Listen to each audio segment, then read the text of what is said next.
Hello everyone. Part 13 की शुरुआत में हम देखते हैं कि ह्यूनसेंग हैपेंग के लिए उस पैच वर्क क्लॉथ को बनवा रहा था। पैच वर्क हजारों अलग अलग कपड़े के टुकड़े को छोड़कर बनाया जाता है।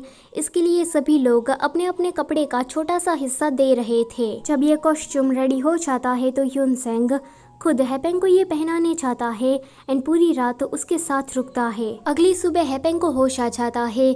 जब वो उस पैच वर्क क्लॉथ को देखती है तो वो समझ जाती है कि ये उसकी माँ ने भिजवाया है।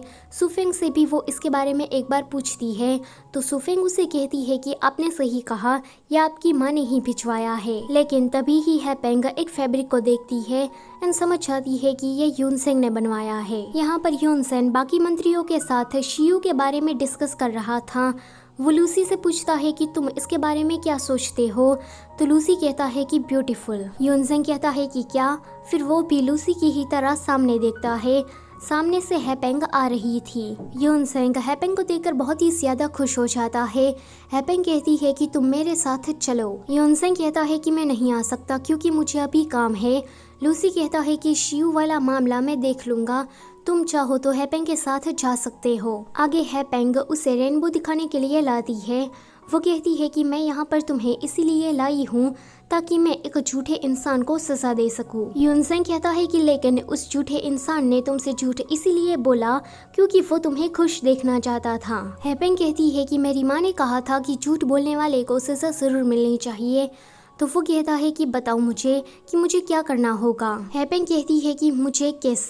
तभी ही वो उसके फोरहेड पर किस करता है। हैपेंग कहती है कि ये काफी ज्यादा शॉर्ट था। यू चंग या लूसी के पास चियान हुआ फू फॉर्मूला लेकर आता है तो लूसी उसे कहता है कि ये तो नकली है। ऐसे तो हजारों फॉर्मूला मार्केट में बिकते हैं, तो क्या मैं उन सभी पर यकीन कर लूं? मुझे कॉन्सर्ट ली वाला ही चाहिए। यून चोंग बायू के पास आकर कहता है कि मुझे तुमसे शादी नहीं करनी है। तो बायू कहती है कि पहले तुम ही कह रहे थे कि तुम्हें मुझसे शादी करनी है एंड अब तुम अपनी ही बात से पलट गए। यूनचोंग कहता है कि मेरा वो मतलब नहीं था, मैं चाहता हूँ कि तुम मुझसे प्यार करने लगो एंड उसके बाद हम शादी करें। बायू कहती है कि ये आइडिया मुझे अच्छा लगा। इंपीरियल गार्ड यूनसेंग के पास आकर कहता है कि मुझे पता लगा कि यू चंग या शनपा विलेज से ही है। क्वीन और वो दोनों ही साथ में बचपन से ही बड़े हुए। कुछ गाँव वाले तो ये भी कह रहे थे कि अगर क्वीन की शादी पैलेस में नहीं हुई होती तो आज यू चांग्या और हैपेंग दोनों ही साथ में खुशी खुशी शनपा विलेज में रह रहे होते। लेकिन उस चमगादड़ ने दो प्यार करने वालों को जुदा कर दिया। तभी ही इंपीरियल शेफ भागा हुआ आता है एंड यूनसेंग से कहता है कि कैपिटल में ये अफवाह फैल रही है कि शियू देश का क्राउन प्रिंस यहाँ आ गया है। वो काफी ज्यादा हैंडसम एंड स्मार्ट है। लोग तो ये भी कह रहे थे कि वो हमारे एम्परर को मात भी दे सकता है। यूनसेंग पहले से ही यू चांग्या की वजह से गुस्सा था। जब वो ये बातें सुनता है तो उसका गुस्सा 7वें आसमान तक पहुंच जाता है। हैपेंग को एक सपना आता है कि उसकी माँ खतरे में है। वो जल्दी से इस बुरे सपने से उठ जाती है।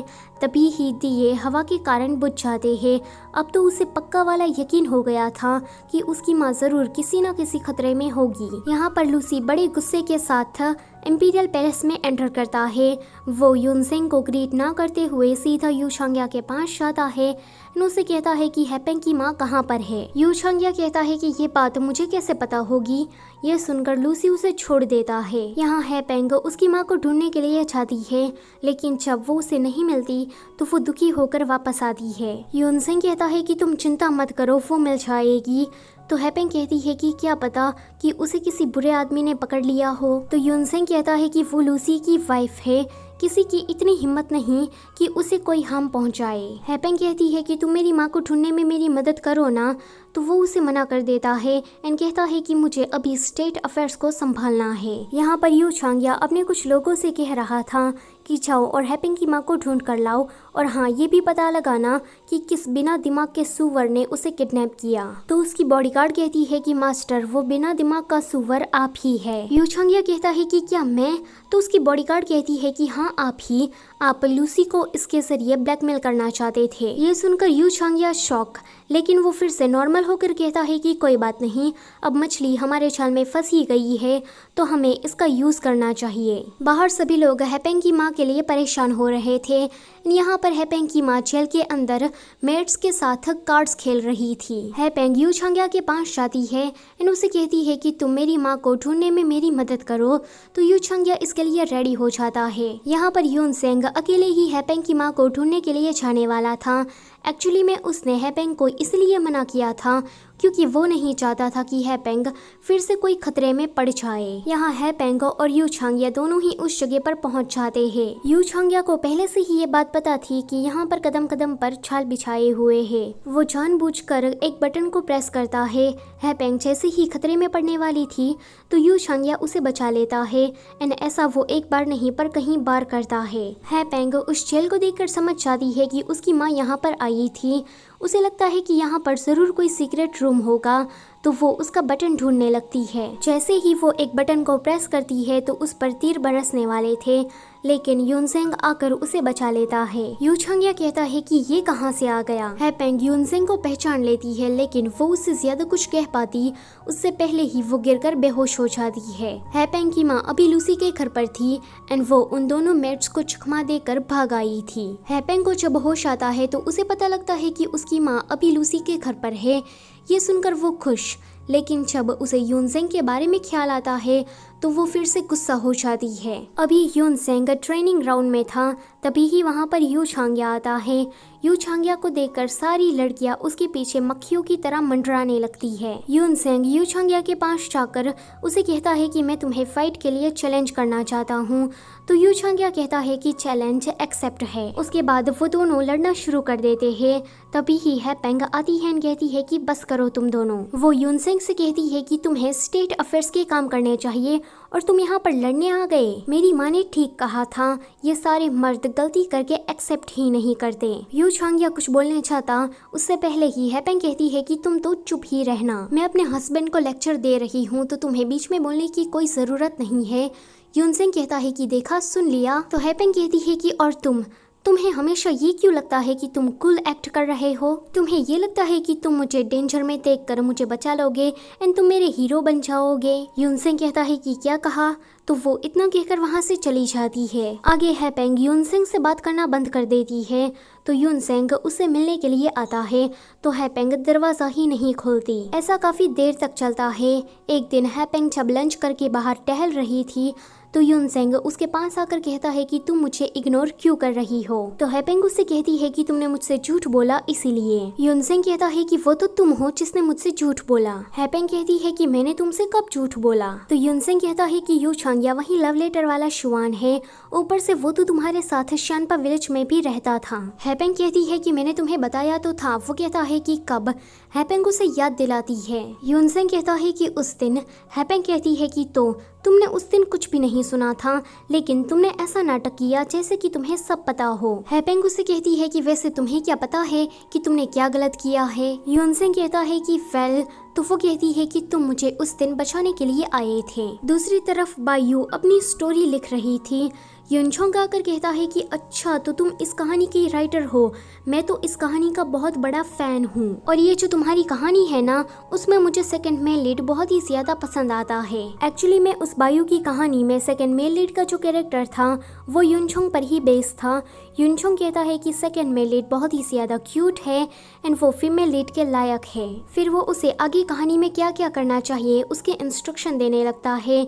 तो बायू को ये सुनकर काफ़ी अच्छा लगता है एंड अभी से ही उसके दिल में यूनछोंग के लिए सॉफ्ट कॉर्नर बन जाता है। हैपेंग यूनसेंग से अपनी गलती की माफ़ी मांगती है एंड उसे कहती है कि मैंने तो माफ़ी मांग ली, अब तुम्हारी बारी है। यूनसेंग तो एक एम्परर था, उसने आज से पहले कभी सॉरी नहीं कहा था, तो वो थोड़ा हेजिटेशन फील करता है, लेकिन बाद में वो ये काम कर देता है। उसके बाद उसे काफ़ी रिलीफ महसूस होता है। वो कहता है कि सॉरी बोलना क्या इतना ज़्यादा आसान है? अगले दिन वो सभी लोगों से सॉरी कह रहा था एंड इस काम में उसे बड़ा मजा आ रहा था। यू छांग्या कॉन्क्यूबाइन शू को बुलाकर कहता है कि तो तुम्हें पता लग गया कि मैं शियू का क्राउन प्रिंस हूँ। कॉन्क्यूबाइन शू कहती है कि देखो हम दोनों सेम ही साइड पर है तो हमें हाथ मिला लेना चाहिए। यू चंग कहता है कि माना कि हम दोनों सेम साइड पर है लेकिन ये सब कुछ तुम पर डिपेंड करेगा और मैं ये भी बात जान गया हूँ कि तुम भी मेरी तरह शियू से हो। कॉन्क्यूबाइन शू कहती है कि तुम क्या मुझे डराने की कोशिश कर रहे हो?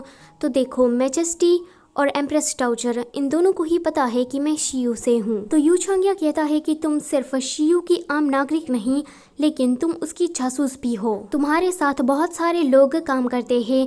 इतना ही नहीं, पिछले 20 सालों से तुम इस राज्य की खबरें सारी शियू को दे रही हो। हैपेंग की माँ को तुमने ही किडनैप करवाया था एंड उसका सारा इल्जाम तुमने मुझ पर डाल दिया। जब ये हुआ तब से ही मुझे पता लग गया था कि वो तुम ही हो। ये सुनकर कॉन्क्यूबाइन शू बच्चों की तरह रोने लगती है एंड आलिया भट्ट की तरह कहती है कि मुझे अपने घर जाना है। यू चंग शौक वो इधर उधर देखने लगता है कि कहीं कोई देख तो नहीं रहा ना। कॉन्क्यूबाइन शू कहती है कि मर्द सारे एक जैसे होते हैं। तुम मुझे अभी डराने की कोशिश कर रहे हो बल्कि मैं तो तुम्हारा भला चाहती हूँ। मैं भी तुम्हारी ही तरह उस कॉन्सर्ट ली के फॉर्मूला को ढूंढ रही हूँ लेकिन कॉन्सर्ट ली मरते टाइम उस राज को अपने साथ लेकर मरी। फिर से वो बच्चों की तरह रोने लगती है। तो यू चंग कहता है कि हे भगवान, मेरा पाला किससे पड़ गया। यून सेंग हैपेंग को लेकर कहीं जा रहा था लेकिन वो इन दोनों को देखकर रुक जाता है। यून चोंग बायू के साथ तारे देख रहा था तो यून सेंग कहता है कि ये तो मैं करने वाला था। जब यून चोंग बायू को फूल देता है तो यून सेंग कहता है कि ये सारे तो मेरे डायलॉग्स है, इसने मेरे डायलॉग्स चुरा लिए। हैपेंग कहती है कि क्या तुमने कुछ कहा? तो वो कहता है कि कुछ नहीं। यून चोंग अपने प्यार का इजहार बायू के सामने कर देता है तो बायू उसे कुछ नहीं कहती। तभी ही यून सेंग के हाथ से फूल एंड दूरबीन नीचे गिर जाता है। यून सेंग कहता है कि ये फूल तो मुझे किसी ने दिया था एंड ये दूरबीन मैं इसीलिए अपने साथ रखता हूँ ताकि मैं देख सकूँ कि मेरे पैलेस में क्या क्या हो रहा है। अगले दिन यून सेंग हैपेंग को प्रपोज करने के लिए तैयारियां कर रहा था। तभी ही यून चोंग वहाँ पर आता है। वो बड़े से गुब्बारे में बैठकर जोर जोर से बायू को कन्फेस कर रहा था तो यून सेंग कहता है कि फिर से नहीं। इसी के साथ ये वाला पार्ट होता है यहीं पर ही खत्म। वैसे गाइस इस कहानी में ना लूसी को स्कॉर्पियन लूसी यानी कि बिच्छू कहा गया है लेकिन मैंने उसका चमगादड़ कर दिया क्योंकि चमगादड़ बिच्छू से ज्यादा सुनने में और बोलने में अच्छा लगता है। सो आज के लिए बस इतना ही। वीडियो अच्छी लगी है तो उसे लाइक करो और चैनल पर पहली बार आए हो तो उसे सब्सक्राइब करते जाओ। Thank you for watching.